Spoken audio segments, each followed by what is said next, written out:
Alors là, la vidéo, elle est pas simple à faire parce que si je ne parle pas, je m'endors. Voilà, c'est assez clair, donc il va falloir parler pendant toute la vidéo. Pas de blanc, pas de temps mort, sinon vous allez me voir m'endormir sur mon clavier et ça va être compliqué. 3 sur 10, voici ma note de cette US Open et elle est particulièrement sévère dans cette analyse. On va revenir à froid sur le tournoi, sur le deuxième titre en Grand Chelem de Jannik Sinner et pourquoi son jeu et sa domination suscite-t-elle autant d'ennuis que ça? On va en discuter évidemment en détail. On va également reparler bien sûr de la polémique pré-tournoi. Avant ça, je constate qu'on a passé les 40 000 abonnés Wouhou depuis quelques heures maintenant. Je vous remercie très chaleureusement de ça. C'est un cap qui est très important pour donner de la crédibilité à la chaîne, au projet. Vous savez, cet été, j'ai réussi à inviter Joe Wilfried Tsonga grâce au progrès qu'on avait effectué tous ensemble. Pourquoi pas continuer comme ça à avoir des acteurs du jeu, par exemple Gilles Simon au hasard, donc n'hésitez pas à vous abonner. Je constate que vous êtes beaucoup à regarder Service Volé, mais pas toujours abonnés, donc c'est super important. Claquez votre meilleur pouce, lâchez votre meilleur commentaire, et on attaque juste après un petit mot du sponsor de cette vidéo, et on se retrouve juste après. Les gigagotes de CyberGhost VPN sponsorisent cette vidéo. Sur internet, on a tous envie de sécurité, et ça tombe bien, avec CyberGhost VPN, sur un Wi-Fi public ou chez toi, tes activités sont entièrement cryptées, ce qui te protège du piratage. L'autre énorme atout de CyberGhost VPN, c'est de pouvoir débloquer le potentiel d'internet à 100%. Terminer les géorestrictions, si tu es en France, tu peux te connecter dans n'importe quel pays étranger, et vice versa, et regarder tous les programmes que tu veux. Pour faire simple, en 2 clics simplement sur l'application, tu peux te connecter à un autre pays que la France et regarder du sport gratuitement. Ça marche pour la Formule 1, pour le foot et même pour le tennis. Tu peux également débloquer le contenu de 40 plateformes de streaming différentes et regarder par exemple des films et des séries Netflix disponibles uniquement aux États-Unis ou au Japon. Une autre astuce, c'est YouTube Premium. C'est dispo pour 1,50€ simplement par mois en te connectant à une IP argentine, ce qui supprime toutes les pubs horribles, insupportables de YouTube et te donne un accès illimité à YouTube Music. CyberGhost VPN te garantit 0 collecte et 0 partage de tes données et tu peux connecter jusqu'à 7 appareils en même temps avec un seul abonnement. C'est disponible sur toutes les plateformes qui existent, Windows, Mac, iOS, Android, même sur console de jeux vidéo et avec plus de 38 millions d'utilisateurs dont Service Volé, et bien c'est la totale kiffance. Tu as une garantie de remboursement de 45 jours avec CyberGhost VPN et un support client 24h sur 24, 7 jours sur 7 en français. Dans le commentaire épinglé ci-dessous et dans la description, tu as une offre réservée uniquement simplement aux GOAT de la chaîne, c'est 2,03€ par mois plus 4 mois offerts, c'est une énorme réduction. Alors fais-toi plaisir pour la rentrée, pour kiffer le sport en toute liberté. Allez, retour à la vidéo et place à mes impressions générales de cette US Open 2024. Alors là, on est dans un cadre particulier parce que j'ai l'habitude de vous parler à chaud immédiatement après les matchs. Là, on est un peu plus à froid. Donc je pense que c'est intéressant, on va tirer parti de ce léger décalage. Alors ce que j'ai pu observer déjà chez les fans de tennis, que ce soit sur les réseaux sociaux, dans les commentaires, dans les discussions, j'ai beaucoup regardé ce qui s'est passé sur internet, c'est un titre qui divise. Bon, après vous allez me dire, tous les titres du Grand Chelem divisent, Novak Djokovic divisait, Rafael Nadal divisait, même Roger Federer pouvait diviser. Mais là en fait j'ai l'impression que beaucoup de fans ont lâché ce tournoi, parce que c'était dur à suivre en Europe, évidemment là on parle du point de vue européen, avec les éliminations de Novak, de Carlitos, qui ont aussi impacté l'intérêt, mine de rien, de ce tournoi. Zverev qui est éliminé également en quart de finale, alors qu'on le voyait gros comme une maison sur la finale face à Jannik Sinner. Pour parler de Sinner, lui, il a tracé sa route dans une forme d'indifférence implacable par rapport à ce qui s'est passé en amont de cette US Open, à part le premier tour, le premier set contre Mackenzie McDonald, où on sent qu'il est un petit peu crispé, mais en dehors de ça, franchement, il a tracé sa route. Rien à faire, rien à cirer de ce qu'on dit sur lui, du bruit généralisé autour de ce joueur. C'est aussi là où on se rend compte sur ce titre, là on est quasiment 24 heures après, le tennis, c'est plus que des titres. Le tennis, c'est un élan, ce sont des émotions, c'est aussi ce que tu apportes concrètement au jeu. Quelles émotions tu apportes, est-ce que ce que tu as gagné, ça participe à l'évolution globale du tennis? C'est vrai qu'on est devenu très exigeant désormais avec les nouveaux champions, j'en ai bien conscience. Hein. Si vous avez connu le Big 3, le Big 4, même avant ça, les Sampras, la génération dorée 70-80, vous êtes exigeant. On a une grille de lecture, on a un rapport à ce jeu qui est particulièrement affûté, ce qui fait que ne remporter, entre guillemets, simplement que un grand chelem en étant imparable du début à la fin, bah, ça n'imprime pas de marque particulière. L'apport de Sinner, du coup, je trouve, il est un petit peu limité à cause de cette langue de bois. Son attitude qui est très intérieure, et en fait, chez lui, le tennis se suffit à lui-même. C'est le tennis qui parle, et c'est pas le premier joueur de l'histoire. On a Ivan Lendl, on a Pete Sampras, qui pareil, avait fait le pari de laisser leur tennis parler pour eux. Après, c'est aussi une histoire de personnalité. Quand j'entends qu'il faudrait qu'il soit plus solaire, aller vers les gens, changer sa nature pour aller chercher le public, franchement, je pense qu'il en a rien à carrer. Il est pas là pour jouer le jeu des médias, le jeu des petites phrases, le jeu des attitudes obscènes. Non, lui, il est dans son tunnel, il est dans sa concentration, et il a pas besoin de ça en fait. Il a déjà la performance, il a remporté 2 grands chelems, c'est un joueur qui est méga dominant, il a plus de 10 000 points au classement ATP, c'est absolument monstrueux, et il faut aussi de tout pour créer un tennis intéressant. Et ça aussi, c'est ma grosse réserve. C'est que le tennis actuel, il crée des archétypes. Tous les joueurs se ressemblent, ou presque. Ce sont des baseliners agressifs du fond. Et Yannick Sinner est le meilleur d'entre eux. Et le meilleur dans cette catégorie-là. Alcaraz, c'est un style différent. C'est un style plus disruptif, créatif que celui de Yannick Sinner. Yannick Sinner, c'est de la pure cadence. Métronomique, implacable, robotique. C'est une espèce de Novak Djokovic 2.0. Le problème, c'est qu'il n'a pas tout ce qui fait Novak Djokovic. C'est en fait l'essence de Novak sans la substance de Djokovic, qui a son attitude, moi contre tous, seul contre tous. Ça aussi, c'est quelque chose de déterminant chez Novak, ça crée une énergie particulière, ce qui dégage de toute façon. Et pour revenir à ce que je disais avant, je regrette cette uniformisation des types, des archétypes désormais, des joueurs comme Musetti, Dimitrov, Mourova, ils sont là, ils sont en quart, ils sont en demi, ils sont pertinents, mais de là à les remporter un majeur, de là à les battre du Medvedev, du Sinner, du joueur comme ça, du Novak, c'est encore très très compliqué. Et c'est dommage qu'on n'ait pas cette variété de style, on l'a perdu en fait, on l'a perdu. On l'a perdu dans les années 90, et je suis intimement convaincu qu'il faut absolument renouer avec cette variété, avec cette diversité, accompagner les profils différents, les faire émerger tout simplement. Et on peut pas les faire émerger avec le matériel actuel qui est ultra permissif. Vous regardez Sinner, combien de balles il décentre, combien de balles restent dans le court. C'est ça aussi, la différence matérielle désormais te permet de jouer ce type de tennis. On pouvait pas jouer le tennis de Sinner avec des raquettes en bois, impossible de faire ça, bien sûr. Donc peut-être changer le matos, les balles, les surfaces aussi, ramener des surfaces beaucoup plus rapides, ramener cette variété, je pense qu'elle est essentielle parce que, on l'a vu, à partir de l'élimination de Carlos Alcaraz et de Novak Djokovic, le tournoi a très très largement perdu en intérêt, mais c'est pas simplement les noms qui sont importants, c'est aussi la nature, la qualité des matchs. On a eu très très peu de matchs de qualité, quoi. On a eu Evans-Kachanov, on a eu Musetti-Kesmanovic, Musetti-Nakashima, Shelton-Tiafoe, et en dehors de ça, chez les hommes, quasiment rien, ça fait 4 matchs sur 15 jours. Ok, on a mis pas mal de réserves sur cette introduction, maintenant on va parler des choses un peu plus positives, on va nuancer davantage le contenu de cette vidéo, ça me paraît important, et on va parler du coup de Yannick Sinner un peu plus en détail, et pour moi, vraiment, il représente le même défi que le Big 3 à l'époque, c'est-à-dire que tu ne peux pas le battre dans son style de jeu, en cadence, dans son rythme, en jouant exactement le tennis que tu as l'habitude de pratiquer, comme peut le faire par exemple un Taylor Fritz. T'es obligé de surjouer, t'es obligé d'évoluer dans une zone inhabituelle, et ça c'est un immense talent parce qu'il te fait comprendre d'une manière implicite, tu vas jamais réussir à me battre dans ta filière. Et en fait Fritz, il perd pas le match en finale, il perd le match sur toute son évolution avant ça. Parce qu'il faut, dans son jeu, implémenter du service volé, des amortis, des montées à contre-temps, de la variation. C'est ce qu'a fait Novak Djokovic, c'est ce qu'a fait aussi un petit peu Yannick Sinner, Carlos Alcaraz, il a ça en lui depuis ses débuts. On ne peut plus battre, et on ne peut pas battre ce type de profil en étant mécanique comme eux. On le voit également avec Daniil. Daniil a beaucoup de mal désormais contre Yannick Sinner, parce que Sinner, il a passé ce palier, et Medvedev, même s'il essaie de se réinventer, il est toujours un petit peu, malheureusement pour lui, au niveau en dessous, avec un manque de main, à la volée c'est quand même très compliqué, même si, on se souvient, à l'Open d'Australie sur les 2 premiers sets en finale, Daniil, il exécute le plan de jeu parfait pour battre Sinner. Il l'asphyxie, il l'empêche de déployer son jeu, de rester campé sur la baseline, et ça c'est super important. En fait, il y a des possibilités, il y a des stratégies, mais pouvoir les appliquer sur ce format en 3-7 gagnants, c'est extrêmement compliqué. Il faut vraiment des ressorts particuliers, il faut mentalement aussi avoir une croyance qui est quasiment surnaturelle. Et pour Sinner, il n'a même pas eu besoin de jouer son meilleur niveau sur cette quinzaine. C'est ça qui est remarquable.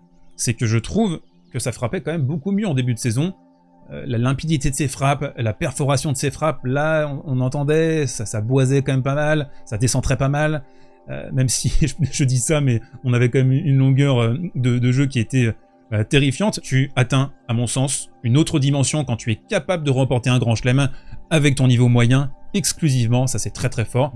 Seuls les plus grands joueurs ont été capables de faire ça. On a eu quelques one-shots très rares chez les hommes ces 20 dernières années, par exemple Marin Cilic, mais Cilic à l'US Open en 2014, il est en fuego total, quoi. Demi-finale contre Roger, c'est n'importe quoi à son niveau. La finale également contre Nishikori qui bat Novak en demi-finale de son côté.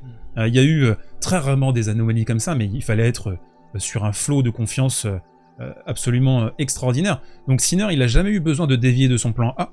Et ça aussi, c'est une grande force. Un autre point qui me semble très important, c'est que face à un profil comme Jannik Sinner, tu ne peux pas avoir de faiblesse. Les profils asymétriques se font désactiver maintenant. On l'a vu avec Tsitsipas, on l'a vu avec Berrettini. Ça, tu peux arriver jusqu'à un certain stade. Mais quand tu affrontes ces mecs-là, tu te fais désosser. C'est quasiment impossible de pouvoir les passer parce que il va t'aspirer à la volée. On l'a vu Sinner contre Medvedev, contre Fritz. Même si la remarque quand même, c'est que je trouve que Jannik Sinner, il n'est pas autosuffisant en tant que joueur. Il a besoin d'une polarité différente de lui. Lui, c'est un joueur froid. Il a besoin d'un joueur plus chaud à affronter, par exemple Carlos Alcaraz, et il a beaucoup plus besoin de Carlos Alcaraz que Carlos Alcaraz n'a besoin de lui. Carlos Alcaraz, il est autosuffisant, il génère lui-même son propre spectacle. Alors ça peut plaire, attention, ça peut plaire le style de jeu de Sinner, je dis pas que c'est impossible de l'aimer. C'est un joueur hallucinant, c'est une qualité de frappe très rarement vue depuis le début de l'histoire de ce sport.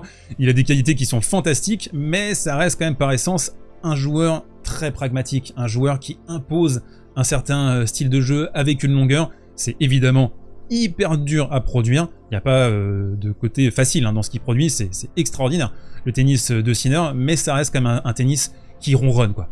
C'est une stratégie avec un plan A', les petites amorties, faire 2-3 petites choses différentes, aller à la volée quand c'est nécessaire. Il a cette capacité-là, il a cette lucidité-là. Le côté clutch aussi, il est redoutable désormais sur les fins de set, sur les tie-breaks. Il a une extra lucidité qui est complètement folle. Et en fait, quand on regarde l'ensemble de la saison, on se rend compte que les seuls matchs qu'il a perdus, c'était physiquement presque. Le match contre Alcaraz à Indian Wells, où il est cramax à partir de la deuxième manche. Le match à Roland Garros avec la crampe à la main, on sent que physiquement il cale. Contre Medvedev à Wimbledon, c'est physiquement également qu'il est battu. Il y a le match contre Rublev à Montréal, où pareil, physiquement il est pas dedans. Et bizarrement, vous avez vu, il n'y a plus de problème de hanche là, quasiment. Il n'y a plus de problème de hanche à cette US Open. Peut-être un peu psychosomatique cette histoire, liée à cette affaire du close table qui a eu lieu en début de saison. Et en fait, ouais, le match qu'il perd contre Tsitsipas à Monte Carlo, c'est un peu l'anomalie dans tout ça. On peut se dire aussi qu'il avait enchaîné juste après Miami, qu'il n'était pas forcément ultra frais à 100%. Il y avait eu 2 erreurs d'arbitrage, une côté Sinner et une côté Tsitsipas. Voilà, c'est peut-être le match le plus étonnant dans sa série très courte de défaites, parce qu'il a 55 victoires, 5 défaites simplement. On bascule sur le coin tactique. Alors juste quelques petites palettes essentielles pour bien comprendre ce qui s'est passé sur cette finale, si vous avez décidé, pourquoi pas, de faire l'impasse dessus. On va commencer avec un choix étonnant, c'est donc Sinner qui remporte le toss, et il dit « Taylor Fritz, c'est toi qui vas servir en premier », et il a été très bon dans la gestion du stress. On a senti Fritz très tendu, 38% de première simplement sur le premier set, et Sinner qui a remarquablement bien orienté et réorienter et travailler les reprises d'appui au niveau du revers de Fritz, au niveau de son coup le plus faible. Et quand tu vois le retour alléluia de Sinner, la raquette tendue ici et le smash dans le couloir de Fritz dans la foulée sur balle de break, tu sens déjà que là on va pas vivre une finale non plus extraordinaire. Et pour moi, l'une des séquences les plus impressionnantes de cette finale, ça a été juste ici. Taylor Fritz qui a au moins franchement 4 occasions de terminer Sinner sur cet échange. Il va pas y parvenir. On voit l'Italien qui est à 4 mètres de la ligne de fond, qui fait l'essuie-glace comme un malade, et il a juste une micro-opportunité. On a une frappe là un peu neutre, un peu courte. Il avance dedans, il fait la course d'1 mètre et il contre remarquablement bien Fritz sur son coup faible, sur son revers. Pendant ce temps-là, Matthew McConaughey s'est posé toutes les questions du monde. J'ai l'impression qu'il se demandait, mais qu'est-ce que je fous là? Qu'est-ce qui m'a amené dans ma vie la série de décisions qui a fait que je me retrouve devant un Sinner Fritz là, en plein après-midi un dimanche. Sinner qui ne va plus laisser une seule miette dans le deuxième set. La stat la plus folle, évidemment, vous la connaissez, c'est une seule faute directe sur l'ensemble du set. Fritz pourtant, il sert très bien sur ce deuxième set, il est à 78%, mais par contre, derrière sa première, Sinner, c'est monstrueux.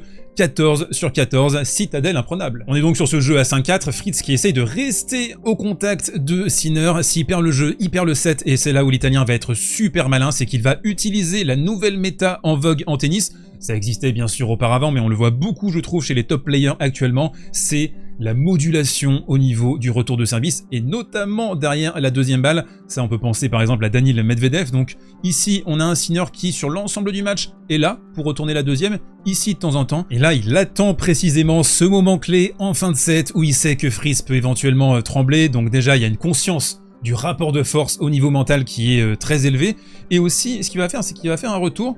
Et en gros, il lui pose la question à Fritz. Il lui dit « Essaye de me battre sur ton +1, on va voir ce que t'as dans le ventre. » Il va remporter évidemment ce point. Derrière, on a un Américain qui est beaucoup trop passif à l'échange. Ça aussi, ça a été un problème, ça a été une donnée. Et tu peux pas te permettre contre Yannick Sinner qui, au bout d'un moment, eh ben lui, il va y aller. Il va envoyer le petit revers long ligne, terminé, bonsoir. Ce qui a été particulièrement difficile pour Fritz aussi, c'est la qualité de retour de Sinner qui l'a empêché, qui l'a verrouillé dans cette position avec le fameux rectangle magique. Regardez, c'est un +1 pour Fritz. Comment veux-tu réussir à engager un coup gagnant dans cette position?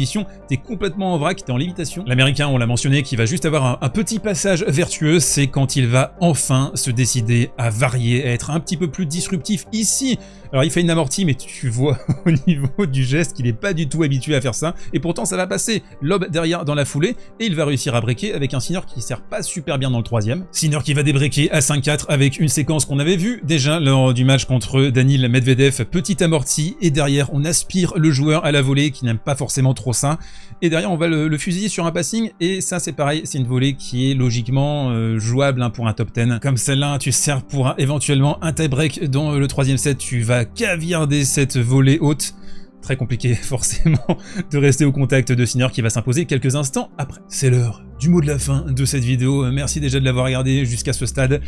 Alors cette victoire de Yannick Sinner, eh bien on est déjà tous passés à autre chose, c'est assez triste à dire, mais c'est une victoire qui n'imprime rien, qui ne suscite rien, qui ne dit rien en dehors du cercle des fans du joueur italien, qui sont de plus en plus nombreux, mais dans le grand ordonnancement des choses, c'est une victoire un peu à vide, je trouve, et ça nous pose la question fondamentale, pourquoi est-ce qu'on regarde du tennis? Pourquoi on regarde du sport? Pour vivre des émotions, pour vivre le grand frisson. C'est pas de la faute simplement de Yannick Sinner, c'est pas un procès de Yannick Sinner que je fais ici, sur cette quinzaine, il a été remarquable. C'est à la fois l'opposition, c'est aussi le moment de la saison, tout le monde est un petit peu fatigué, tout le monde est un petit peu usé, ça s'est ressenti sur l'ensemble de ce tournoi, mais c'est aussi pour toutes les raisons évoquées dans cette vidéo, vous l'avez bien compris, l'évolution du tennis qui nous amène désormais, aujourd'hui, à vivre ce type de finale en Grand Chelem. On est obligé de reparler également de l'affaire Sinner avec le close table et le double test positif en début de saison.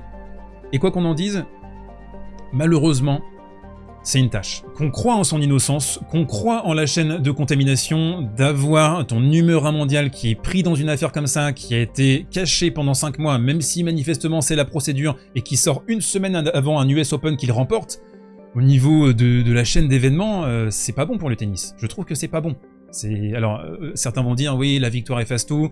Il y a aussi cette histoire, pour élargir un petit peu, de responsabilité en tant que numéro 1 mondial. On peut pas dire d'Iga Świątek, ouais, elle assume pas son statut numéro 1 mondial, elle est pas assez charismatique, ce qui est faux d'ailleurs pour moi, et en plus elle assume son rôle de numéro 1 mondial parce qu'elle s'engage quand même sur certains sujets importants, comme le calendrier. Je vois pas Yannick Sinner porter le tennis sur ses épaules. Vous voyez ce que je veux dire? Et pour moi, c'est pas le patron du tennis. Les deux patrons, toujours, actuellement, c'est Novak Djokovic et Carlos Alcaraz. Avec Sinner, c'est du tennis, rien que du tennis. Et est-ce que c'est pas finalement l'essentiel de ramener le trophée à la maison, ou est-ce que le tennis, c'est plus que ça? Je vous pose la question dans les commentaires.